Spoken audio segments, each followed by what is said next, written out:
Alors, en pas beaucoup de mots, je suis Virgile Dagneau, je suis danseur et chorégraphe de la compagnie Virgule, qui est une compagnie de danse basée à Montpellier.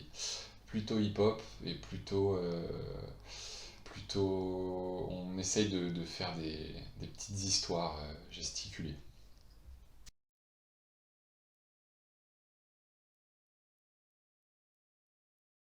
Euh, oui, à titre personnel, je sais que pas mal d'autres artistes qui créent euh, font pas forcément attention à ça, mais c'est vrai que moi c'est une, donnée, une notion en tout cas essentielle dans mon travail.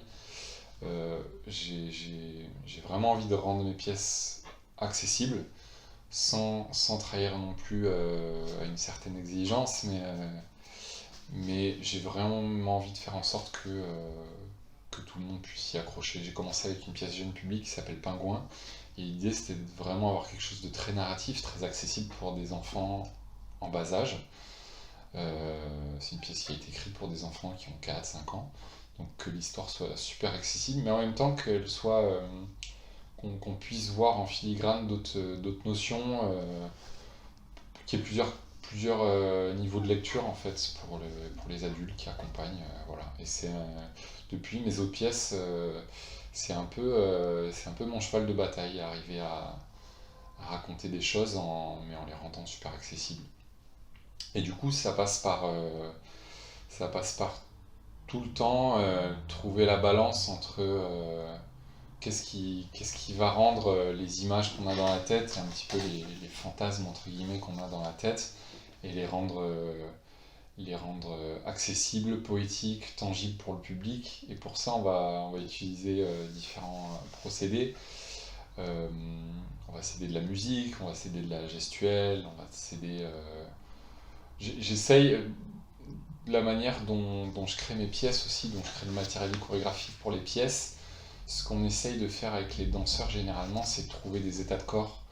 Et ces états de corps vont être induits par des problématiques auxquelles nous confronte le thème de la création. Voilà, sur Pingouin, si on prend l'exemple concret de Pingouin par exemple, ben, Pingouin, qu'est-ce qui lui arrive?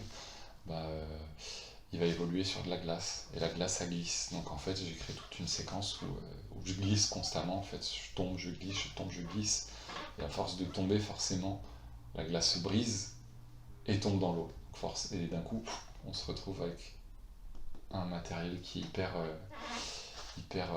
aquatique et qui est très compréhensible par tout le monde en fait. Donc voilà, l'idée c'est vraiment que ces états de corps là soient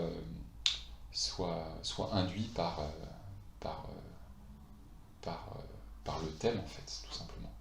Et tous les sous-thèmes qui découlent du thème principal.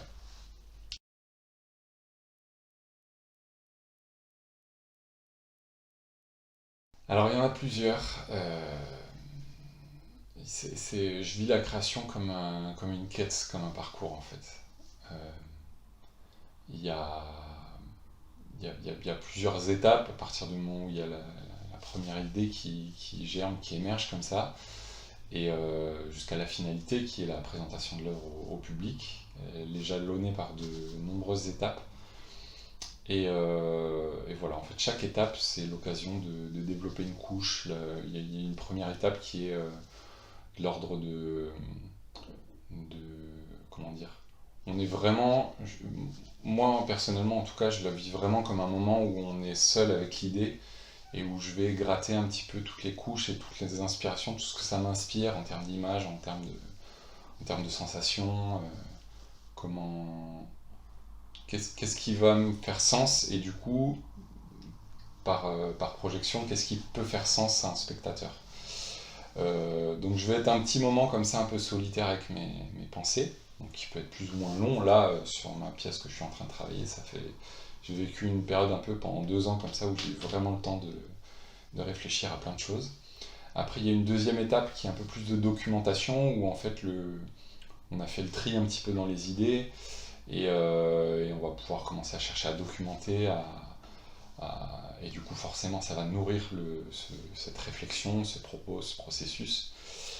Et puis assez vite va arriver les premiers temps qu'on appelle de laboratoire, où là on se retrouve avec les danseurs ou les autres artistes, ou même tout seul si c'est un seul en scène, où là on va commencer à faire la petite bataille entre les fantasmes qu'on avait, les belles images qu'on avait dans la tête, et comment ça se traduit,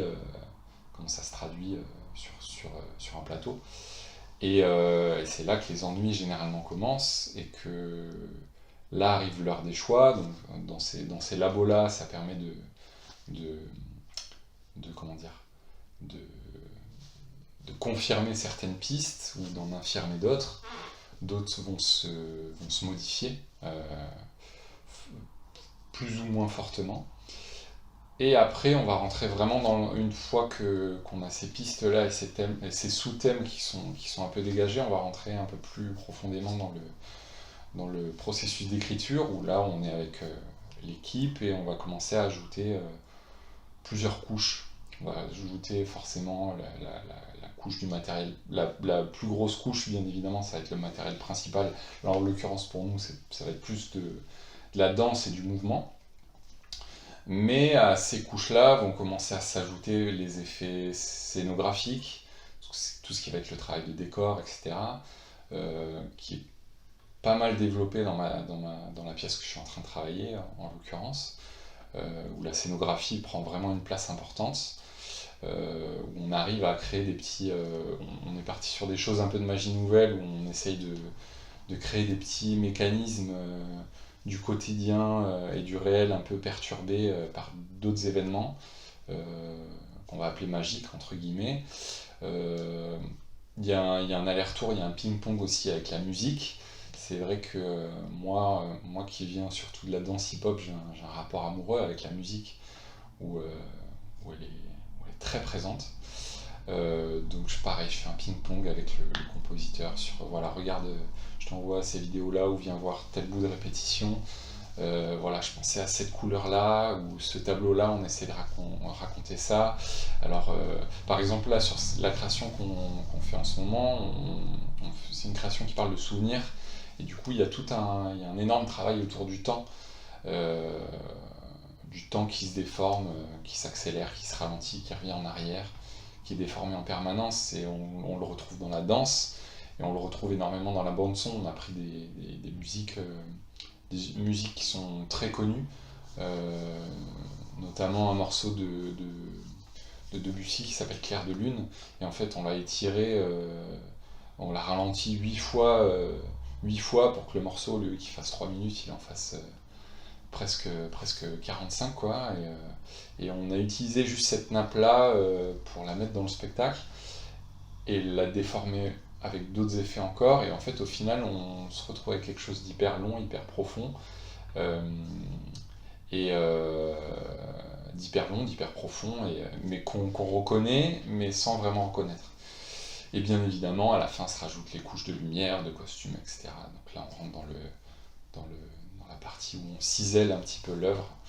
Donc voilà, des étapes, des jalons comme ça, il y en a plein, et c'est ça qui fait la beauté de l'acte de création d'une pièce.